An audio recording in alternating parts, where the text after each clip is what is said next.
What do you call the kind of pain you can't explain to anyone, not because you lack the words, but because you're too afraid to speak them? What if the hardest part of living with a mental illness isn't the symptoms themselves, but the unbearable loneliness of hiding them? That's what it's like when OCD brings shame. Obsessive-compulsive disorder is already an exhausting disorder to live with. It hijacks your attention, distorts your perception of risk, and traps you in an endless loop of thoughts and rituals. But for many, there's another layer, one that hurts even deeper: the shame of thinking you're a bad person just for having a mind that betrays you. This shame is not always loud.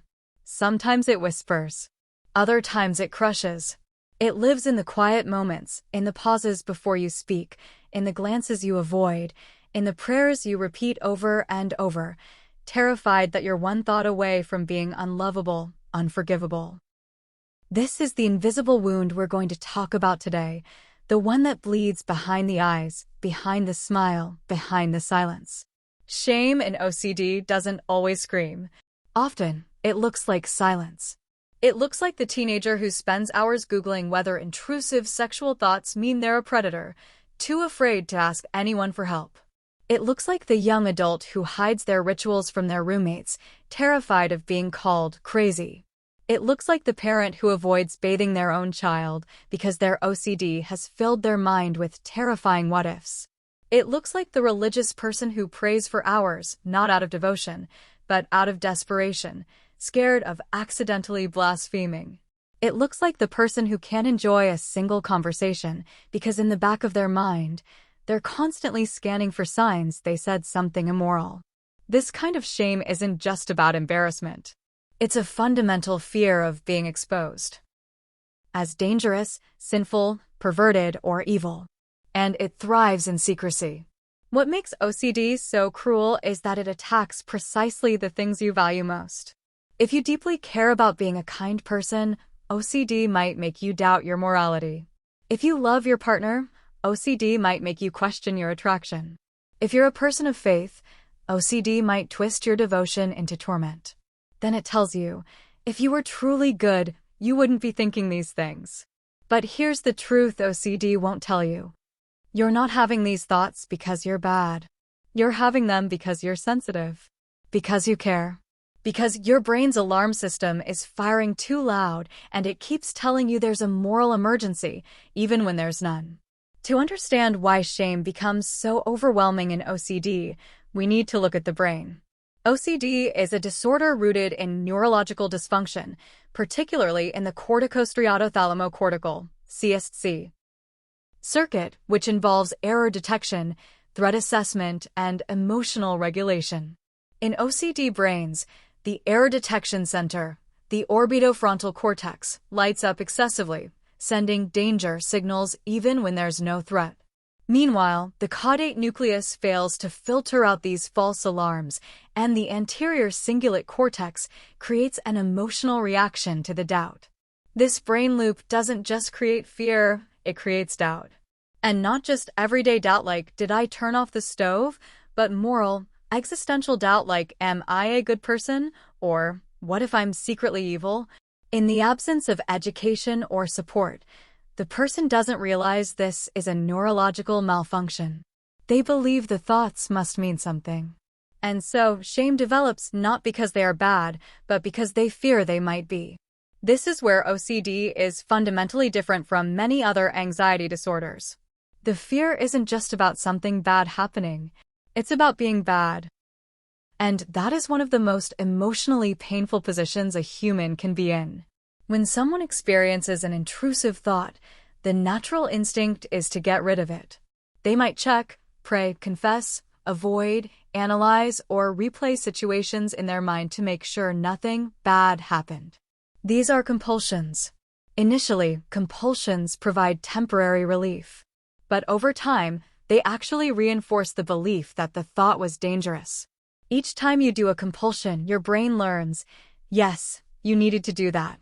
You were almost unsafe. And then comes the shame. You start judging yourself for doing these rituals. You think, why can't I just be normal? You hide your compulsions, terrified someone will find out. And when they do, they often misunderstand, thinking it's about control, neatness, or quirks. They don't see the war you're fighting inside your head. Worse, sometimes even loved ones respond with invalidation. You're overreacting. Stop being dramatic. Just stop thinking like that. So you shrink. You stop sharing. And the shame metastasizes. It spreads into your identity. You no longer say, I have intrusive thoughts. You say, I'm a bad person. But here's the truth. Compulsions are a survival mechanism, not a moral failing. They're your brain's desperate attempt to feel safe in a world that seems full of invisible threats. It's no surprise that people with OCD often delay treatment, sometimes for years or decades. They're afraid of being misunderstood, misdiagnosed, or stigmatized. And they're right to be cautious because, unfortunately, OCD is still widely misrepresented. Some are told their intrusive thoughts are signs of psychosis. Others are advised to just stop thinking that way. Religious communities might shame someone for their scrupulosity, believing they lack faith. Medical professionals might mistake harm-related obsessions for actual danger, leading to unnecessary panic or even intervention. All of this reinforces the idea that speaking up will only make things worse. And so people stay silent, choosing suffering over exposure. But here's the paradox. What shame tells you is dangerous, vulnerability, is actually the gateway to healing. When someone finally shares the unthinkable and is met with compassion instead of judgment, something powerful happens. The shame begins to dissolve. And this is why education matters. Because when society understands OCD, people feel safer to be seen. And when people are seen, they can finally start to heal. Recovery from OCD doesn't mean never having intrusive thoughts again. It means changing your relationship to them. It means learning that thoughts are just thoughts, not truths, not predictions, not confessions. It means doing ERP, exposure and response prevention, therapy, where you face your fears without doing compulsions. It means allowing discomfort to exist without trying to fix it. But perhaps the most underrated part of recovery is healing shame. Shame cannot survive in the presence of empathy. That's why therapeutic relationships are so powerful.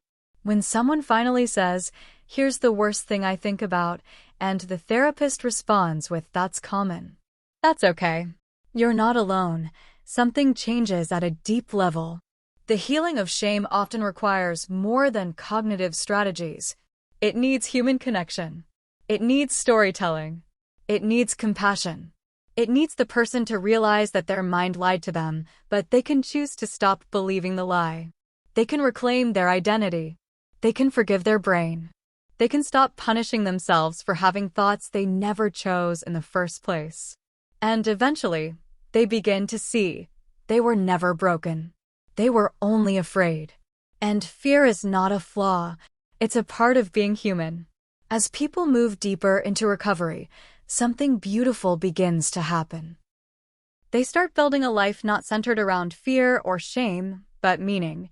They stop asking, what if I'm bad? And start asking, what do I want to do with this one precious life? They discover their creativity, their resilience, their humor, their voice. They find relationships where they feel safe being vulnerable. They pursue careers, passions, activism. Some write books. Some become therapists. Some simply choose to live with quiet dignity, no longer defined by their disorder. And in doing so, they begin to rewrite the narrative OCD tried to trap them in. From, I am dangerous, to I am deeply ethical. From, I am disgusting, to I am wounded, but healing. From, I am broken, to I am brave. This is the power of recovery, not just freedom from compulsions, but the return of self-worth. If you're living with OCD and shame, let me say this clearly. You are not alone. You are not your thoughts. You are not your compulsions. You are not a monster. You are not broken. You are a person with a brain that works differently. You are a survivor of a war that no one else sees. You are worthy of love, belonging, and healing. Speak your truth. Reach for help. Find your people. Because you deserve a life that's not ruled by fear. You deserve peace. And it's not just possible, it's within reach. Thank you for watching. Share this message with someone who needs it. And if no one has told you this lately, I believe you. I see you. You are enough.